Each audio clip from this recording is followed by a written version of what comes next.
Hey, good morning, folks. Chris Denny with Denny's Country Life here.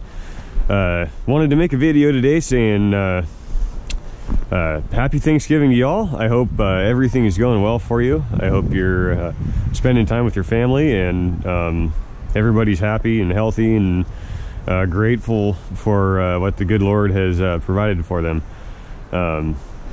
Beautiful day here.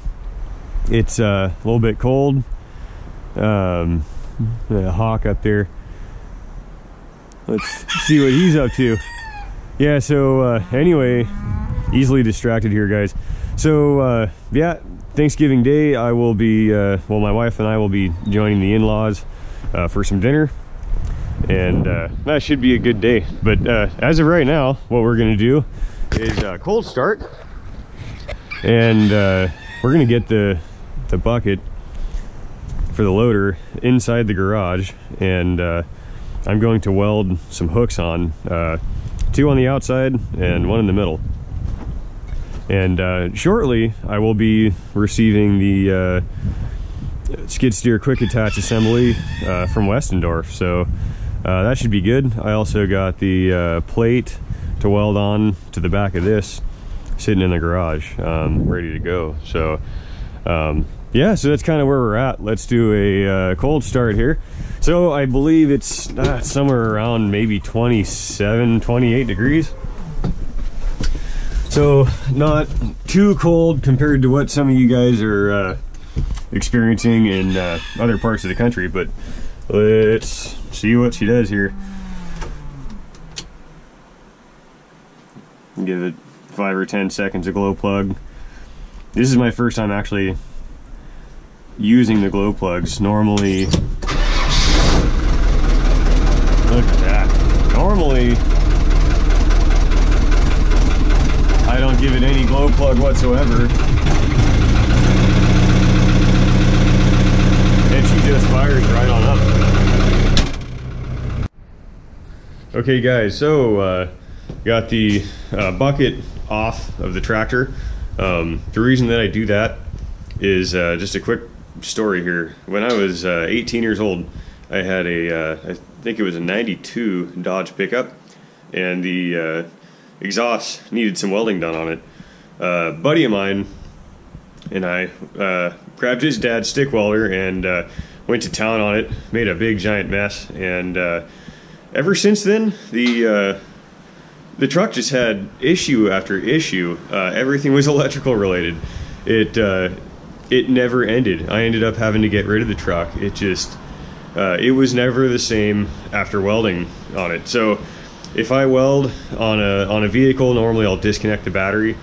But in this case, I don't want to disconnect the battery. So I just took the bucket off the tractor. Anyway, the bucket is prepped.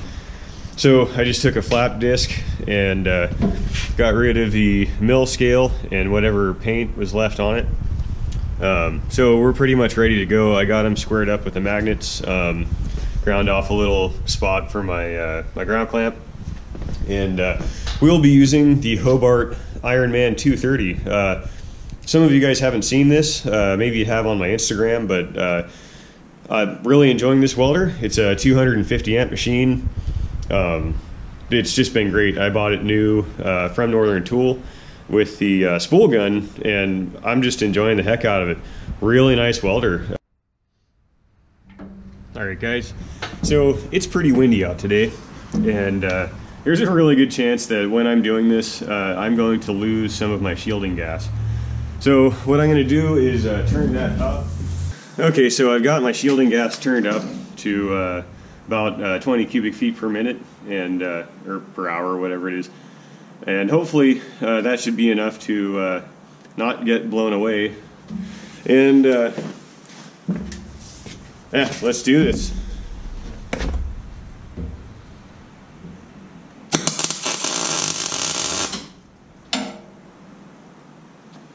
Get a nice big heavy tack on the ends here.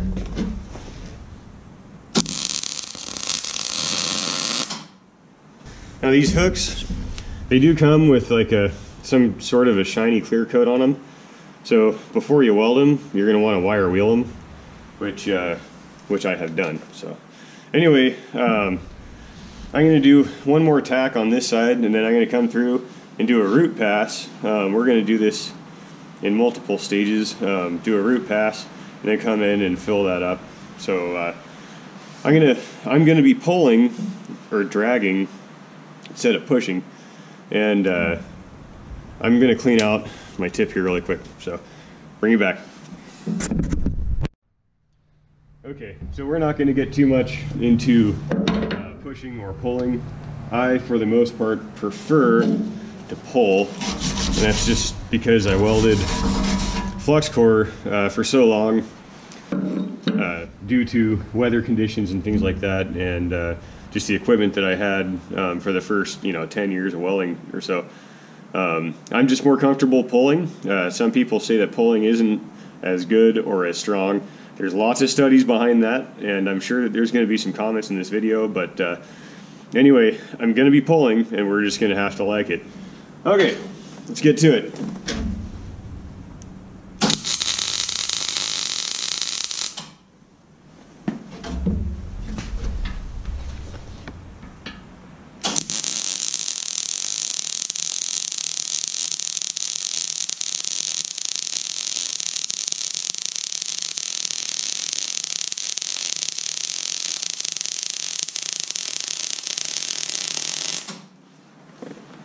So that didn't sound all that beautiful, and I'm not sure if that's, I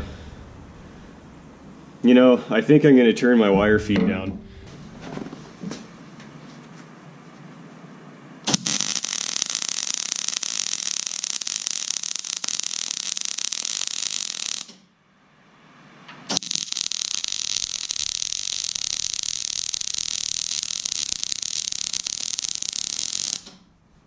So I think we still might be a little too fast.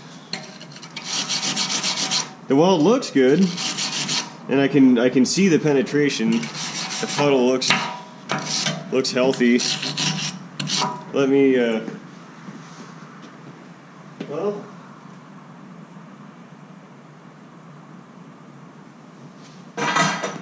so this is my first time welding on this particular setting. So let's try doing our filler pass.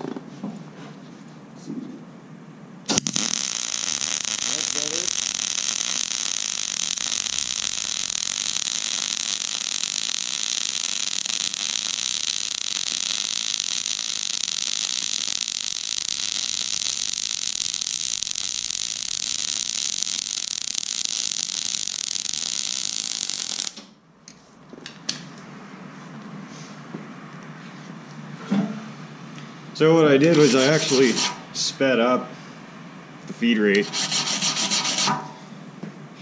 I put it at about 48, and that sounded better.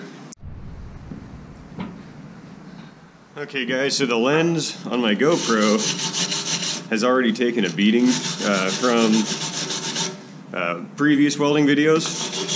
So I figured I'd get you as close as I can. I'm gonna have to replace that lens anyhow.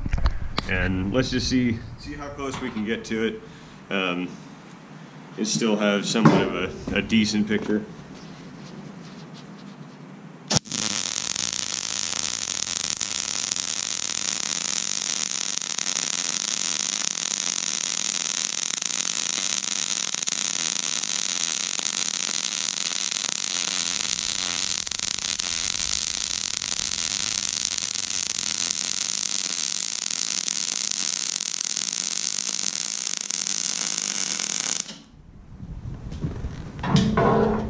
So the reason this thing's smoking so much is that coating. Now I should have got rid of all of the coating instead of just this area where I was planning on welding. But yeah, so actually guys, the closer that I move this to the Hobart setting, the better the job it does. So this is the first time that has been the case. So let's do the other side.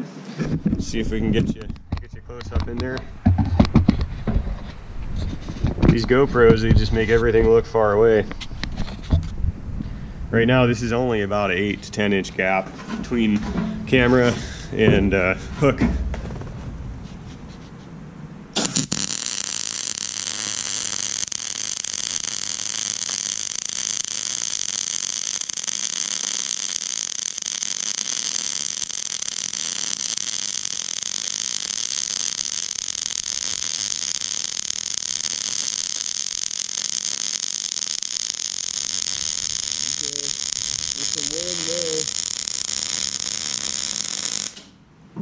So we had a pretty good breeze come through right when I got to about here, and so turning up the rag really helped out. So just some things to look at here. Welding in the wind like this outside, MIG with shielding gas, keep your stick out short. That's the distance from the tip of your wire to the gas cup tip, whatever. I'm at a loss for words. So keep your stick out short. Turn your gas up. You know, maybe even 50% more than you normally would. I would rather waste shielding gas than end up with a lack of shielding gas due to a breeze, and then you end up with porosity. You don't have a strong weld in that spot, and yeah, I will take strength over a little bit of wasted shielding gas. So that's kind of that. Now you can see there is no undercut. There's no undercut on the hook, and there's none on the bucket. So that's good. We're getting it nice and hot. We got solid penetration, no undercut. That is a rock solid weld. Even though I did pull, which I know, back to that sensitive subject, but you can make an amazing, beautiful, strong weld pulling, and you can do the same pushing. I just happen to pull most of the time. There are instances where I do push. It isn't all the time, but anyway, so enough of that. We're gonna move on to the third one, and I'll bring you back. All right, guys, we got all 3 hooks on. Everything turned out beautiful. This is probably one of the easier welds to accomplish out of all of them. It's kind of like a T-joint, and these hooks, as you guys probably noticed earlier in the video, they come pre-beveled, so extra easy to do. I highly recommend it. If you don't have these hooks on your bucket, boy, it'll just about change your life. If you do a lot of loader work, a lot of skidding, picking up objects off trailers and whatnot, this is absolutely the way to go. This particular configuration, you can get just about anything. So that's going to do it for today's video. Thanks a lot for watching, guys. Appreciate it. Hope all is well, and we'll catch you on the next video.